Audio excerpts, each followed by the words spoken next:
Obviously, it's very difficult now to imagine life pre-COVID because a lot of things have changed, and a lot of people are coming back in full force to work. So one of the things which I observed pre-COVID, was the fact that there was a lot more emphasis on innovation, right, which was there pre-COVID, which means innovation that helps you stand out in the space. But post-COVID, there is a lot of emphasis on functional innovation, which means innovation which is not done just for the sake of it, but innovation which adds back to the functionality of the brand and of the product. So a lot of that is what we observed in packaging. Plus, thematic and messaging has become a very important focus, which means that the audience needs to know what is it that they are getting, and if it's standing out in the shelf space, it needs to stand out more from the brand's POV and the messaging, because that is one space which has gotten more cluttered, and it has become cluttered both, like right now we are experiencing offline, but online the space has just blown up during the COVID era, which I think a lot of D2C brands would agree upon. So yeah, so that is how it has been, and that is a transition which I have observed. I believe that point of purchase in general previously was something that was designed with physical space in mind, but now the way it has happened is because now we are re-entering malls, we are going to places which are physically present.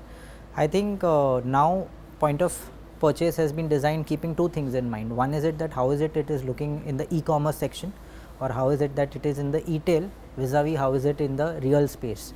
And I think that distinction and that consistency rather than distinction is something that a lot of designers need to now keep in mind while they are designing the packaging. So it means it needs to stand out on the shelf online where there are many players who are not present offline, and it has to stand out at the same time offline as well, which wasn't the case earlier, which was like it was still at a nascent stage. You know how it has grown and it has blown in the past 2 years, 3 years. So yeah, that is what I would say and observe. So there is this one sample that I would like to show you. It's not because I'm a Money Heist fan, it is purely because of the way they have done it and they have designed it.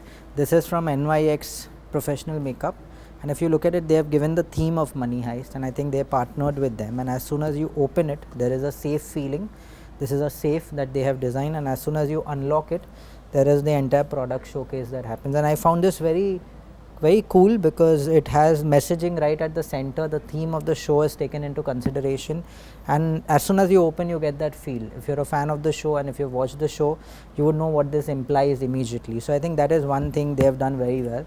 This is one which really stood out for me, and the second one I think is this one. If you can have a look at it, this exactly represents a train, and you can this is by the rail tourism, and if you look at it, this is how they have designed it. There is a Make in India logo here, which kind of gives you that feel. New Delhi logo is here, so all the information is there as well as the feel and look is there. So I really like this one, and it's quite interesting from this perspective. So these are two that I really liked and really enjoyed looking at. See, actually, anyways, attention spans have reduced so much nowadays. So people are living every 72 hours. There is no longer a concept that you create something that is going to be in the space for that long. You move from one web series to another and you don't even remember the one that you have watched before. So I think it's just that in the moment, and in that moment when you are interacting with the customer, how is it that you're creating that mind space has become very important, because there are so many things ready to distract you. So I think from that perspective it works well. Maybe, and the show is quite legendary actually, so if they reuse it and they bring it in an era, I'm saying 20 years, 30 years from now, it will have that nostalgia value the same way that probably some of us who might be growing up and who have grown up in the 90s have for some films like DDLJ and so on. So I think that is how I would love to put it. See, the thing is, in digital, like, because I predominantly come from that background, and whether it's digital advertising, whether it's digital strategy and media and performance, purely making sure that e-commerce journey of the customer is taken into consideration.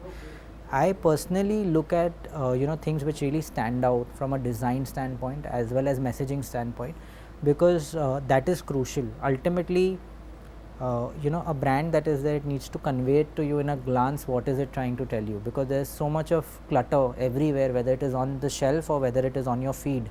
So it needs to give you that message instantly, and at the same time it needs to be creative enough. So whatever makes it stand out, whether it is offline, online, on the influencers feed, is something that one should keep in mind. That is how we really design communication and look at it. Absolutely. Like if you look at this particular sample which is there of the money heist bit, they have actually taken online the online sentiment and they have turned it into offline and they have brought that to life. So I think that is what is crucial in today's era, that there are no lines, it needs to all be integrated into one cohesive communication rather than dividing it between print, digital, mainline and all of that. I think just don't restrict yourself. That would be my only message to everyone, because now the field has become so vast and there are so many opportunities which earlier sort of was a little more restricted, and it is only going to grow. And what is going to happen is, as we are entering the Web 3.0 era, Web 3.0 is completely going to decentralize things, it's going to unify everything, and privacy, data, and even in terms of crypto, there are going to be newer opportunities. So I just feel that if you were like back then, when at least I entered the field, a lot of people were very sure that I'm a writer and I want to remain a writer. But in today's era, you can be a writer for 4 years and you can be an artist for the next 4, and you don't know how it's going to sort of unfold. So I really believe that don't have any restrictions in your mind, don't block yourself. That's the only piece of advice that I would love to give anyone, and I give that to myself as well, so it holds true.